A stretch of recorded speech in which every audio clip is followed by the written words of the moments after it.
Hi friends, ನಾವು ಇವತ್ತು ಇಡ್ಲಿ ಗೋಬಿ ಮಾಡೋಣ ಬನ್ನಿ. ನೋಡಿ ಎಷ್ಟು ಚೆನ್ನಾಗಿ ಕಾಣಿಸ್ತಾ ಇದೆ ಅಂತ. ನಾವು ಫಸ್ಟು ಇಡ್ಲಿ ತಗೊಳ್ಳೋಣ. ಆಮೇಲೆ ಕೊತ್ತಂಬರಿ ಸೊಪ್ಪು, ಈರುಳ್ಳಿ, ಸ್ವಲ್ಪ ಶುಂಠಿ, ಬೆಳ್ಳುಳ್ಳಿ ಮತ್ತು ಮೆಣಸನ್ನ ತಗೊಳ್ಳೋಣ. ನೋಡಿ, ಈಗ ನಾವು ಇಡ್ಲಿನ ಈ ಥರ ಕಟ್ ಮಾಡ್ಕೊಳ್ಳೋಣ. ಕ್ಯೂಬಾಗಿ ಕಟ್ ಮಾಡ್ಕೊಳ್ಳಿ, ಯಾಕೆಂದರೆ ನಾವು ಗೋಬಿ ಮಾಡ್ತಾ ಇರೋದಲ್ವ. ಓಕೆ, ಚೆನ್ನಾಗಾಗಿತ್ತು ಇದು. ಈಗ ನಾವು ಒಂದು ಬಾಣಲಿಲಿ ಆಯಿಲ್ ಹಾಕ್ಕೊಳ್ಳೋಣ. ಆಯಿಲು ಬಿಸಿ ಬಂದಮೇಲೆ ನಾವು ಇಡ್ಲಿನ ಫ್ರೈ ಮಾಡ್ಕೊಳ್ಳೋಣ. ನೋಡಿ, ಈ ಥರ ಸಖತ್ತಾಗಿತ್ತು. ಆಮೇಲೆ ಲೈಕ್, ಶೇರ್, ಸಬ್ಸ್ಕ್ರೈಬ್ ಮಾಡೋದನ್ನು ಮರಿಬೇಡಿ, ಓಕೆನಾ. ನೋಡಿ, ಆಮೇಲೆ ಈ ಥರ ಕಲರ್ ಬಂದಮೇಲೆ ನೀವು ತೆಗೀರಿ. ನೋಡಿ, ಈ ಥರ ಗರಿಗರಿಯಾಗಿರಬೇಕು. ಆಮೇಲೆ ನೀವು ಇನ್ನೊಂದು ಬಾಣಲಿಲಿ ಸ್ವಲ್ಪ ಆಯಿಲ್ ಹಾಕ್ಕೊಳ್ಳಿ. ಆಮೇಲೆ ಅದಕ್ಕೆ ಮೆಣಸು ಹಾಕ್ಕೊಳ್ಳಿ. ಎಷ್ಟು 2 ಅಥವಾ 3 ಮೆಣಸು ಹಾಕಿದ್ರೆ ಸಾಕು. ನೋಡಿ, ಆಮೇಲೆ ಇದು ಚಟಪಟ ಆದಮೇಲೆ ನಾವು ಇದಕ್ಕೆ ಬೆಳ್ಳುಳ್ಳಿ ಹಾಕ್ಕೊಳ್ಳೋಣ.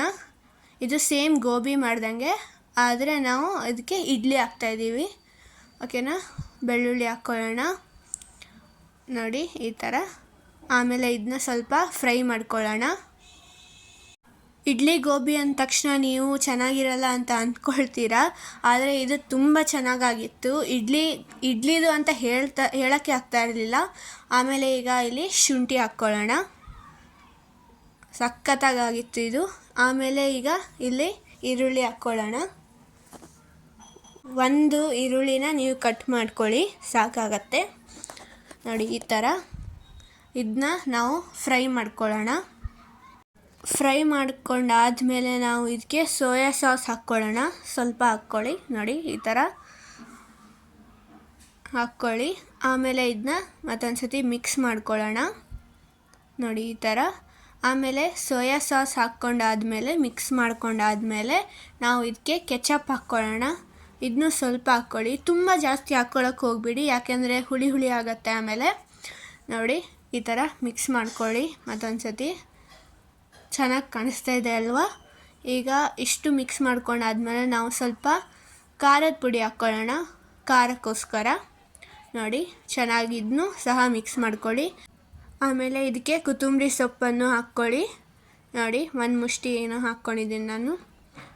ಆಮೇಲೆ ಇದನ್ನ ಚೆನ್ನಾಗಿ ಮಿಕ್ಸ್ ಮಾಡ್ಕೊಳ್ಳಿ ಮತ್ತೊಂದು ಸತಿ. ಈಗ ನಾವು ಇಲ್ಲಿ ಕಾರ್ನ್ಫ್ಲವರ್ ಹಿಟ್ಟಿಗೆ ನಾವು ನೀರು ಹಾಕ್ಕೊಂಡು ಮಿಕ್ಸ್ ಮಾಡ್ಕೊಳ್ಳೋಣ, ಓಕೆನಾ.